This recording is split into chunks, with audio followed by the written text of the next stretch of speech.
Mesdames, Messieurs, bonsoir à toutes et à tous. Un protocole d'accord pour matérialiser les relations sénégalo-burkinabè a été signé au dernier jour de la visite du président Macky Sall au Burkina. Les deux chefs d'État ont multiplié les échanges et ont tenu une conférence de presse commune.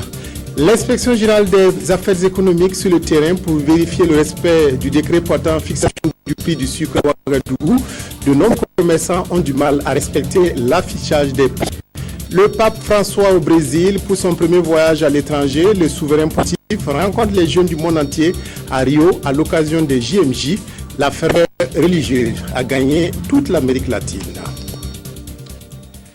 Bienvenue au journal. Le Sénégal et le Burkina ont signé ce matin un protocole d'accord pour donner un coup d'accélérateur à leurs relations bilatérales. Au troisième et dernier jour de la visite du président Macky Sall au Burkina, plusieurs rencontres de travail ont eu lieu entre délégations sénégalaises et burkinabè. La visite du président sénégalais s'est achevée par une conférence de presse commune où ont été évoquées les questions d'actualité. Reportage Éléonore Yerbanga.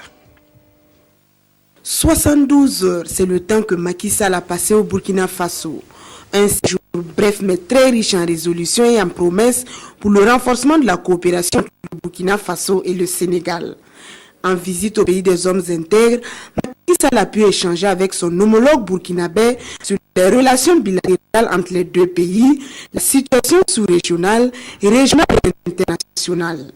L'état actuel de la coopération avec la tenue régulière des sessions de la commission mixte sénégalo-burkinabè, la lutte contre le terrorisme et l'évolution positive de la gestion de la crise malienne ont été évoqués au cours de la séance de travail. Les deux chefs d'État ont échangé leurs vues sur la crise malienne et ont noté avec satisfaction l'évolution positive de la situation au Mali. Ils ont salué l'opération militaire française et la MISMA qui ont permis d'arrêter et de repousser les forces terroristes du territoire malien. En outre, son Excellence M. Macky Sall a rendu un hommage appuyé à son Excellence M. Blaise Compaoré pour les résultats obtenus dans la conduite de la médiation dans la crise malienne. Le choix du président Blaise Compaoré pour le suivi de la mise en œuvre du protocole de la CEDEAO sur la libre circulation des personnes et des biens en vue de lever tous les obstacles aux échanges commerciaux et la mobilité des personnes lui a valu des félicitations. Nous constatons au niveau de notre espace ouest africain qu'il y a des entraves, parfois tarifaires ou non tarifaires, qui gênent cette circulation utile à l'intégration, mais utile aussi au développement de nos propres économies.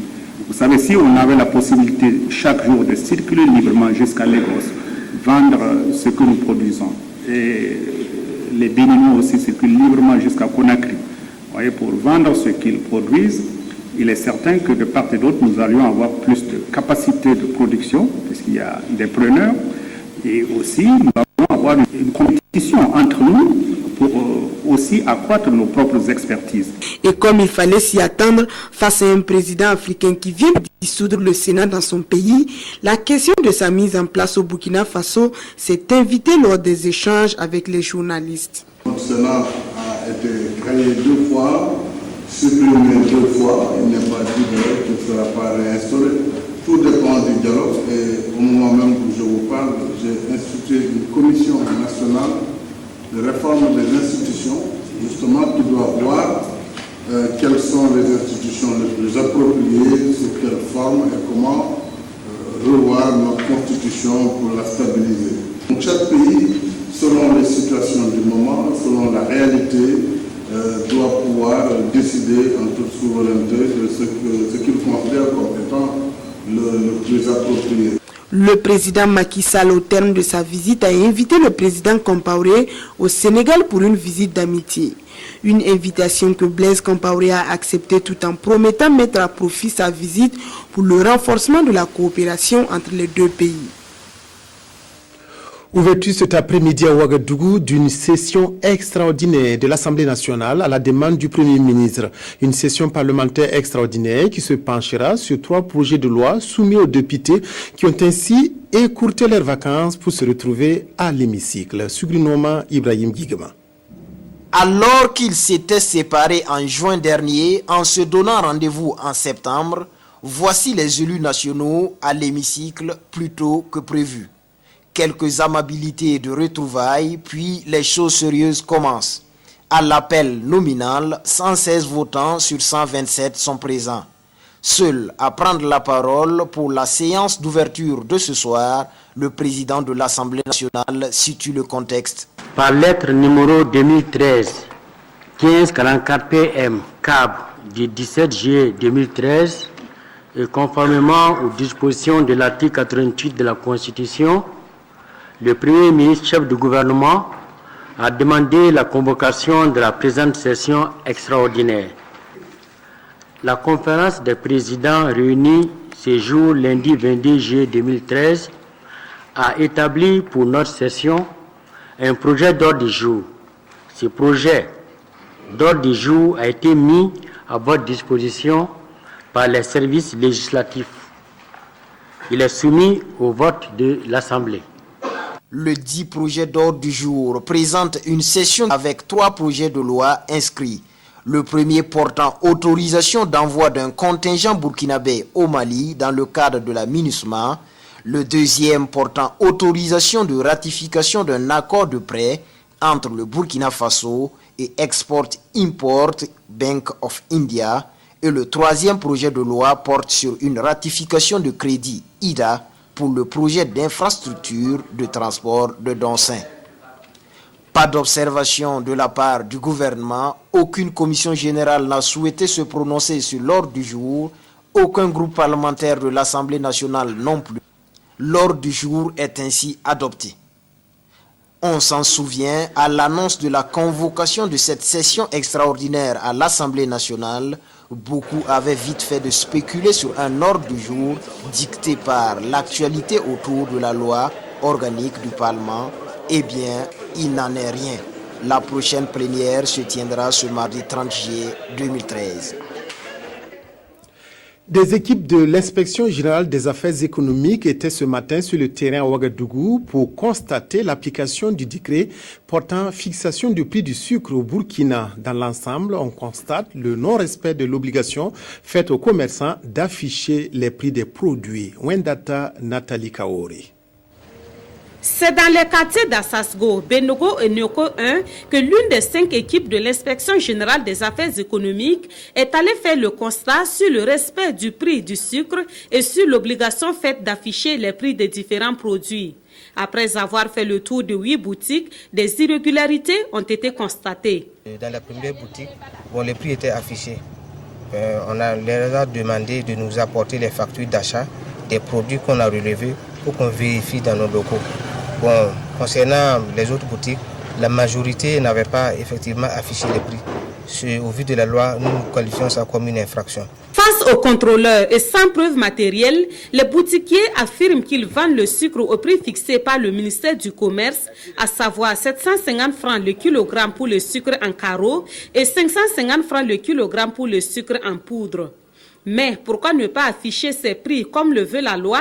À cette question, les réponses sont plus ou moins convaincantes. On ne cache rien.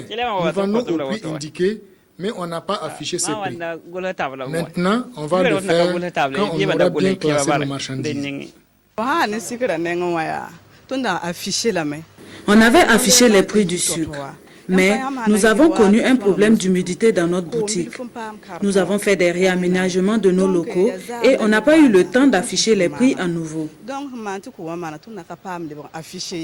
Cette sortie a été une occasion pour l'Inspection générale des affaires économiques de sensibiliser les propriétaires des boutiques sur l'existence de la loi, leur faisant obligation d'afficher les prix des différents produits qu'ils vendent. La loi demande à ce que chaque commerçant puisse afficher les prix des articles dans sa boutique pour que le client en venant dans la boutique, en entrant dans la boutique, il n'ait pas à poser de questions pour savoir quel est le prix du riz, quel est le prix d'un paquet de sucre. Tout doit être affiché et publié pour son information propre. L'Inspection générale des affaires économiques compte retourner dans les boutiques contrôlées pour s'assurer que les recommandations faites ont été prises en compte. Mais en attendant, les infractions enregistrées, à savoir l'absence de publication des prix, coûteront à leurs auteurs des sanctions sous forme d'amende. Début aujourd'hui de 2 sessions de formation destinées aux agents de la police nationale de Ouagadougou et de Bobo-Dioulasso autour de la gestion des crises liées aux manifestations publiques. Les formations qui vont allier pratique et théorie devraient permettre une meilleure coordination des interventions des différentes forces de l'ordre de la police sur le terrain et améliorer l'image que les populations ont de la police. Sié Sylvestre Da, reportage. Ils sont des commandants d'unités des corps urbains de commissariat, de la compagnie républicaine de sécurité, de la brigade anticriminalité et de l'unité d'intervention polyvalente de la police nationale. Cette session de formation organisée à leur intention sur la gestion des crises liées aux manifestations publiques vise à leur permettre d'intégrer de nouvelles techniques de maintien de l'ordre, des techniques basées sur plus de professionnalisme et le respect inconditionnel des droits humains. Nous allons d'abord, les 2 premiers jours, revoir l'organisation tactique des unités d'intervention. Et à partir de mercredi, nous allons évoluer dans des situations pratiques, donc des cas pratiques pour pouvoir voir comment est-ce que les gens agissent dans le cadre, par exemple, d'une manifestation spontanée, dans le cadre d'une situation de violence urbaine. Et lorsque l'unité se retrouve confrontée à une personne, un tireur isolé qui ouvre le feu sur l'unité, comment est-ce que les gens doivent réagir. La formation allie théorie et pratique et est prévue pour 5 jours. 5 jours au cours desquels les différents corps de la police vont aussi apprendre à mieux coordonner les interventions sur le terrain, surtout dans le contexte actuel du Burkina, marqué par des manifestations publiques à répétition. Nous sommes aujourd'hui dans un contexte où il faut mettre l'accent sur la formation, il faut amener à réadapter les comportements de façon à ce que, en tout cas, le juste milieu entre le désordre et l'ordre doit être respecté par toutes les parties. Cette session de formation est rendue possible grâce à l'appui financier de la fondation Hans Seidel. Présent au Burkina et en Afrique de l'Ouest depuis 35 ans, la fondation entend ainsi contribuer à l'amélioration des relations entre les populations et la police.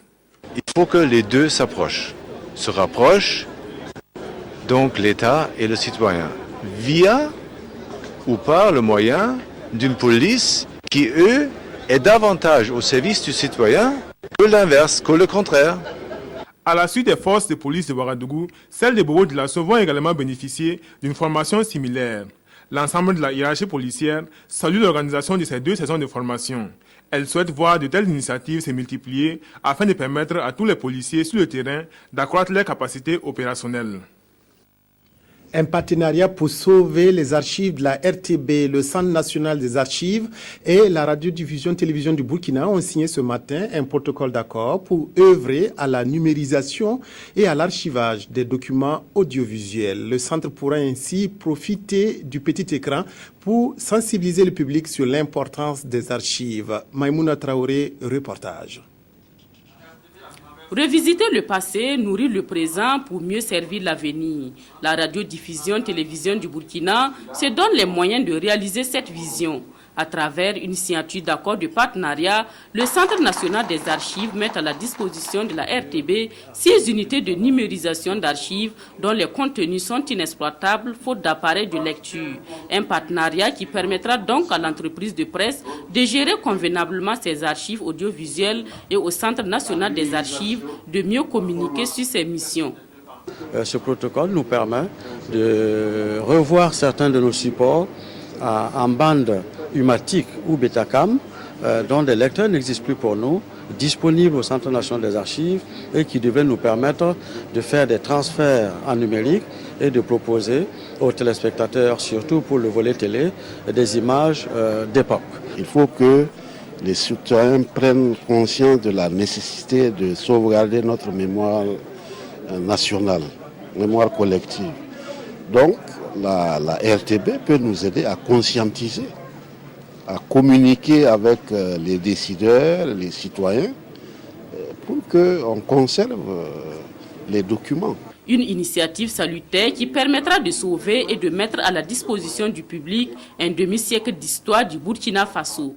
Et je pense que le partenariat ce matin entre ces 2 structures, la RTB et le Centre national d'archives, constitue quelque chose à saluer et quelque chose à porter, quelque chose à accompagner et pour l'avenir. Il s'agit là à la fois de lancer un SOS à la préservation du patrimoine, mais également il s'agit aussi d'une cérémonie qui invite toutes les autres structures étatiques ou privées qui disposent d'archives de cette nature, écrites, orales, audiovisuelles, visuelles, et à les mettre à la disposition de notre pays.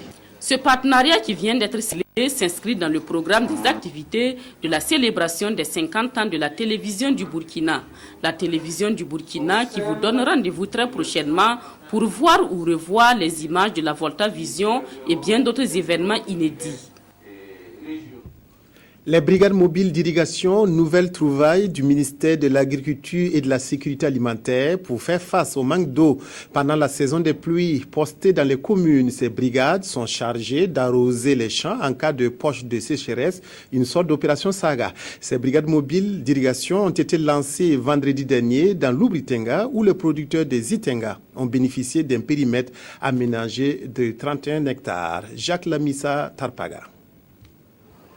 Irriguer son champ, même en saison des pluies, c'est possible. Et la nouvelle trouvaille du ministère de l'Agriculture et de la Sécurité alimentaire, ce sont ces brigades mobiles d'irrigation, un tricycle surmonté d'une motopompe avec un tuyau flexible et l'eau coule à flot.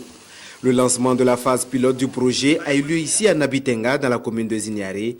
Un autre projet du ministère mis à la disposition des producteurs, un périmètre aménagé de 31 hectares à l'Élexé, dans la commune de Zitenga. Nous avons vu des brigades mobiles d'irrigation qui constituent vraiment une réponse au niveau village à des problèmes de sécheresse momentanée. Donc, et également, ça contribue vraiment à faire en sorte que des jeunes qui peuvent être désœuvrés à certains moments puissent vraiment s'occuper utilement et sauvegarder des productions vraiment qui sont en train de dépérir. C'est une joie pour nous d'avoir ce périmètre aménagé. Il y a beaucoup d'avantages en ce sens qu'on peut mener des cultures de contre-saison. De plus, les emplois créés permettent de lutter contre l'émigration. Aussi, nous en tirons assez pour nous nourrir et inscrire nos enfants à l'école.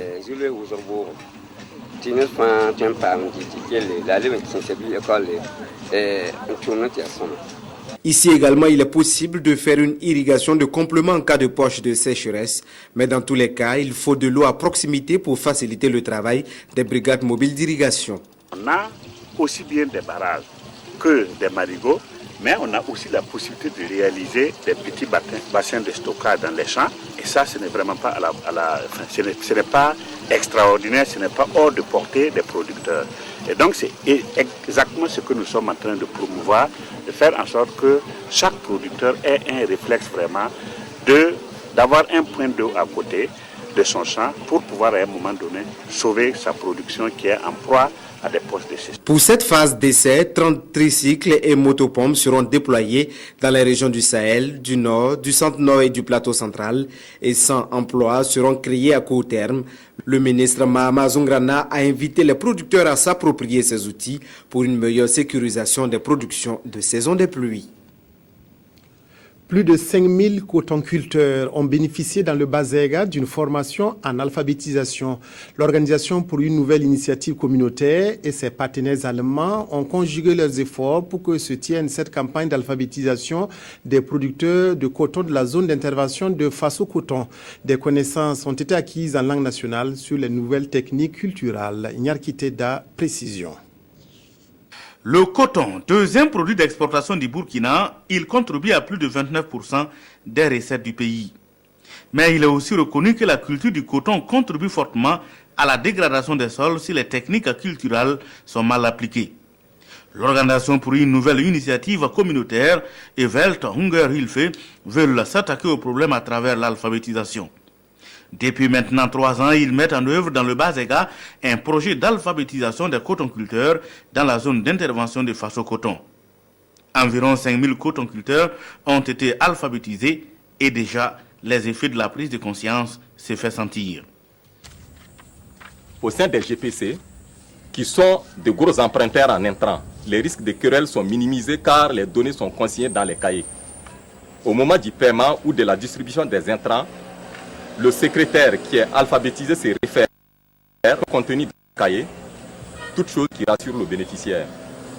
La prise de conscience des hommes à alphabétiser leurs femmes malgré leur charge de travail reconnue par ceux-ci. Désormais, ces producteurs ont plus de facilité à maîtriser les bonnes pratiques en matière de culture de coton, même pas seulement.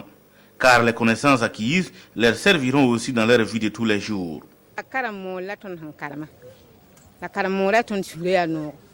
Nous avons été alphabétisés en langue nationale. Maintenant, lorsque nous voyageons, par exemple, nous n'avons plus de problème pour lire les panneaux de signalisation.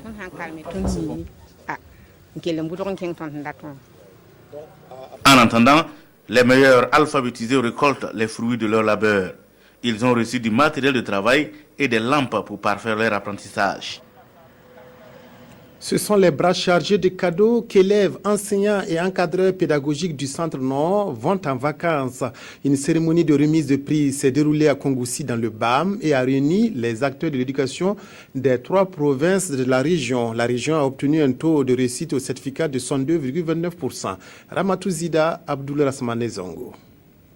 Cette jeune fille est retenue comme meilleure élève du concours d'excellence à l'école primaire, édition 2013 dans le Centre Nord.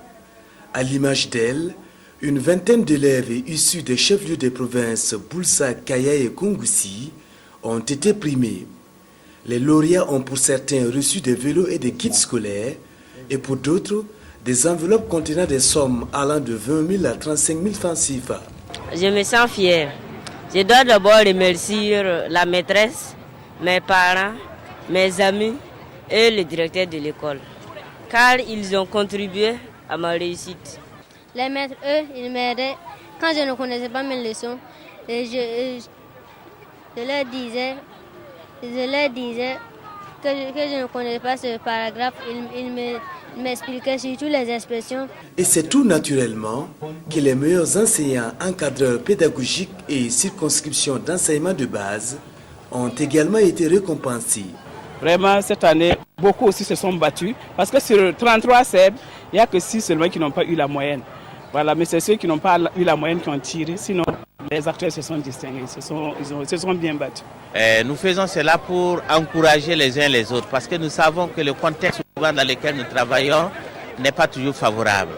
Mais malgré tout, il y en a qui s'engagent et qui ont de bons résultats. Donc c'est tout à fait normal que nous puissions célébrer l'excellence pour montrer à ceux qui n'ont pas réussi aujourd'hui que c'est possible. La région du Centre Nord a enregistré un taux de réussite de 62,29% au certificat d'études primaires. Pour le département en charge de l'éducation, c'est une performance appréciable eu égard à celle nationale qui est de 60,09%. Par ailleurs, il y a lieu d'encourager les différents acteurs à faire mieux à l'avenir. À cette journée de célébration de l'excellence, les enfants ont montré leur talent artistique à travers contes, danse et playback.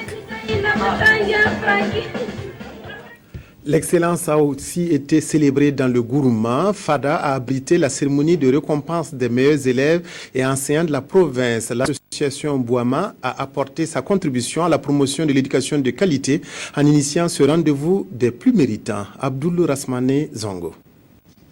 Cultiver l'excellence chez les enfants et encourager leurs encadreurs, tel est le vœu de l'association Bouama qui a récompensé les élèves les plus méritants de la province du Gourmand avec des kits scolaires et des vélos.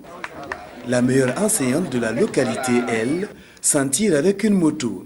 L'éducation, c'est le fer de lance en matière de développement pour le pays. Et dans la province du Gourmand, l'association Bouama a décidé d'accompagner le système éducatif de cette province en récompensant bien évidemment les meilleurs. Et grâce donc au soutien du partenaire Correspond, nous avons pu donc offrir une moto à la meilleure enseignante donc de la province. C'est tout simplement pour galvaniser ces agents du monde éducatif, pour les amener à se surpasser, donner le meilleur d'eux-mêmes pour le bonheur donc de nos enfants. Les premiers responsables provinciaux de l'éducation de base sont venus soutenir le geste de l'association Bouama. Cette journée de l'excellence a été marquée par la finale de l'organisation du sport à l'école primaire au ZEP. L'organisation des prix de l'excellence entre en droite ligne dans la recherche de la qualité de l'éducation, en ce sens que ça a pour objet de stimuler les enseignants, les élèves et de leur donner le goût de l'effort pour toujours chercher à se dépasser pour de meilleurs résultats. Alors, nous avons organisé cette cérémonie en couplage avec la finale de l'organisation du sport à l'école primaire. Et vous savez également qu'à ce niveau, nous disons que nous souhaitons avoir un esprit sain dans un corps sain. Les heureux lauréats ont traduit leur gratitude à l'association organisatrice et ont dédié leur prix à leurs encadreurs et collègues de travail. Voilà bientôt 2 semaines que les fidèles musulmans du Burkina observent le jeûne du Ramadan, une période qui cimente davantage l'esprit de solidarité entre fidèles musulmans. À l'heure de la rupture du carême, c'est par petits groupes que les fidèles prennent leur repas avant la prière du Maghrib. Suivons ce reportage réalisé à la grande mosquée de Ouagadougou et dans les jardins de la RTB. C'est Sylvestre Da. Nous sommes à la grande mosquée de Ouagadougou et il vient d'être 18h. Comme tous les soirs en ces mois de Ramadan, les fidèles musulmans rallient par petits groupes ce lieu de prière. L'heure de la rupture du jeûne, fixée généralement autour de 18h30 n'étant plus loin, il s'agit surtout de bénéficier des grâces divines en rompant le jeûne en groupe. Alhamdulillah Rabbil Alamin. Dieu merci. Nous venons de rompre tout de suite le jeûne du 11e jour. Nous remercions Dieu beaucoup, qui nous a permis d'abord d'avoir le jeûne du mois de Ramadan de 2013. Avec des dates et tout simplement de l'eau, les fidèles s'empressent de rompre le jeûne l'heure venue, comme l'a prescrit le prophète Mohammed. Les prières de Maghrib et de Tarawi qui suivent ensuite sont d'intenses moments de communion avec Allah. À défaut de se rendre à la mosquée, on rompt le jeûne regroupé dans les lieux de prière aménagés à cet effet. C'est ce que font habituellement les travailleurs de la télévision du Burkina, exigence professionnelle oblige. Et ce soir, l'ambassade du Royaume d'Arabie Saoudite, en collaboration avec la mutuelle de la RTB, partage le repas de la rupture du jeûne avec les musulmans de la nationale de l'image et du son. C'est l'ambassade de l'Arabie Saoudite qui nous a offert ce repas communautaire pour que ensemble on puisse s'aimer la solidarité entre croyants et qu'on puisse répandre le message du prophète au-delà des frontières de la RTB. À travers la rupture du carême et les prières en communauté, il s'agit surtout d'appeler les musulmans à cultiver l'esprit de solidarité et l'amour du prochain en ces mois saints. Au Burkina pour parler sport, le 10e Grand Prix SND en cyclisme s'est disputé hier et a été remporté par Asmane Ouedraogo du club Tanalyse. Plus de 100 coureurs ont répondu à l'invitation du service national de développement pour une compétition qui s'est déroulée dans un circuit fermé de 132 km. Cheikh Karambiri. Le SND, le service national pour le développement, désormais sous la tutelle du colonel Amadou Dabré, l'homme entend imprimer un nouvel élan à la structure. Le SND, ça fait 30 ans pratiquement que ça existe. Il mérite un toilettage. Donc nous sommes en train de nous atteler à cela. Pour donner de meilleures conditions de vie aux appelés. Pour diversifier les filières de formation professionnelle. Pour que celui qui passe son SND puisse s'insérer harmonieusement dans la société. À l'occasion de ce 10e Grand Prix SND, 68 concurrents sont sur la ligne de départ. Mais avant le premier coup de pédale, l'on a observé une minute de silence à la mémoire du colonel-major Antoine Sanou, ex-directeur général du SND, décédé en septembre 2012. Ciel clément sur la ville de Ouagadougou. Les coureurs n'ont pas mis du temps pour emballer la course. La succession de Sédou Bamogo est ainsi ouverte, et cela sur un circuit classique de la Fédération burkinabé de cyclisme, 4 km 400 à couvrir 30 fois, soit une distance totale de 132 km. Au 7e passage, le peloton est cassé en deux. Derrière, les hommes du club Assad organisent la chasse. Cela va causer pas mal de dégâts dans le peloton. plus de 30 abandons avant la fin de la course. Au 28e passage, la jonction est faite. Et c'est au sprint que Rasmani Ouedraogo de Tanalis va s'imposer en 3h17 minutes 52 secondes avec une vitesse moyenne de 40,26 km/h. Nous pensons poursuivre la collaboration avec la fédération en précisant davantage. Nous allons aussi faire appel, nous allons travailler avec d'autres disciplines sportives parce que quand les étalons gagnent, c'est la nation burkinabé dans toute sa diversité qui applaudit comme un seul homme. C'est la fièvre patriotique. Mais comment pérenniser cette fièvre, l'expression de cette fièvre patriotique en dehors de l'événementiel? Gagner le Tour du Faso est le rêve de tout coureur cycliste burkinabé, un tour dont la tenue est financée par des contingences financières. C'est pour réfléchir sur l'organisation du Tour du Faso qu'un comité paritaire a été installé vendredi dernier à 3 mois de l'édition 2013. Jérôme Tiendré-Béogo. Ce n'est un secret pour personne. Le Tour du Faso est en souffrance. Une situation de précarité qui a conduit les autorités à décider de la mise en place d'un comité paritaire dont la mission est de réfléchir sur une meilleure organisation de cette compétition cycliste internationale qui fait la fierté du Burkina depuis plus d'un quart de siècle. Cette compétition qui est un modèle dans tout le continent et sans conteste un élément du patrimoine national connaît des menaces à sa survie, dont la plus importante demeure l'insuffisance des ressources financières. Notre responsabilité devant l'histoire nous interpelle. Il s'agit de sauver une institution si chère aux Burkinabés et aux Africains. Il s'agit de lui donner de nouvelles orientations, non seulement pour sa survie, mais aussi pour sa prospérité. Le comité paritaire est composé de 7 experts de la Fédération burkinabé de cyclisme, 8 du ministère des Sports et des Loisirs et 3 personnes ressources, à savoir Aboubakar Tao, Francis Ducreux et Laurent Bézot. Une équipe de 18 membres co-présidée par Vincent Tankwano, conseiller technique au ministère des Sports et des Loisirs, et Alassane De Wangrawa, président de la Fédération burkinabé de cyclisme. Comme vous le savez, il n'y a pas d'autres techniciens à part ceux qui sont là. Donc nous comptons beaucoup sur ce comité paritaire afin de, en tout cas, donner les solutions pour remettre en place un Tour du Faso qui va en tout cas avoir, j'allais dire, une existence pérenne. Les conclusions des travaux du comité paritaire seront soumises aux autorités compétentes et le Tour du Faso 2013 en octobre servira de baromètre pour apprécier la viabilité du fruit des réflexions. Musique pour boucler le journal. L'artiste et musicien Chico, de son vrai nom Bernard Sarré, vient de signer sa 3e œuvre discographique. L'album intitulé Ensemble comporte 10 titres. Chico chante dans cette œuvre musicale l'amour, le pardon et l'union entre les peuples. Ramatou Zida, Frédéric Etienne Bassinga. Ensemble nous serons tous.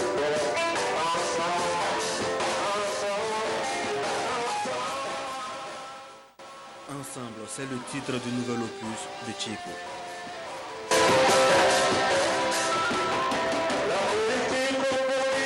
Un album de 10 titres chantés en français et en mouri.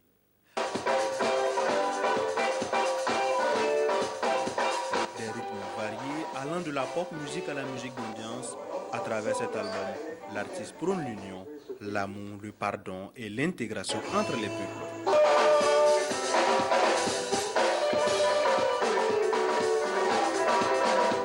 C'est un constat que j'ai fait parce que je pense que c'est ensemble que nous pouvons donc réussir à faire avancer ce pays, parce que rien ne sert donc d'aller en rang séparé. Il faut qu'on se donne la main, c'est ensemble que nous sommes vainqueurs, que chacun fasse son travail. Vous les journalistes, vous faites votre travail, laissons les politiciens faire leur travail et les musiciens également faire leur boulot, et puis bon, on n'a qu'à se donner la main pour que ce pays aille de l'avant. Chico a fait ses premiers pas dans la musique en 1974. Depuis, il a été le lead vocal dans plusieurs orchestres et a participé à des concerts live avec des artistes de renom tels que Ernesto DJ et le groupe Woody de Côte d'Ivoire. Ensemble est sa troisième sortie discographique après Africa en 2008 et Pourquoi en 2010. Pour ce nouvel album, Chico a rendu un hommage au Gandaogo national en interprétant la chanson Mona Africa.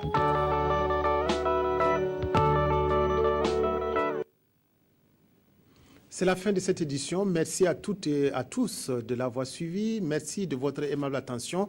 Bonne suite de programme sur la RTB.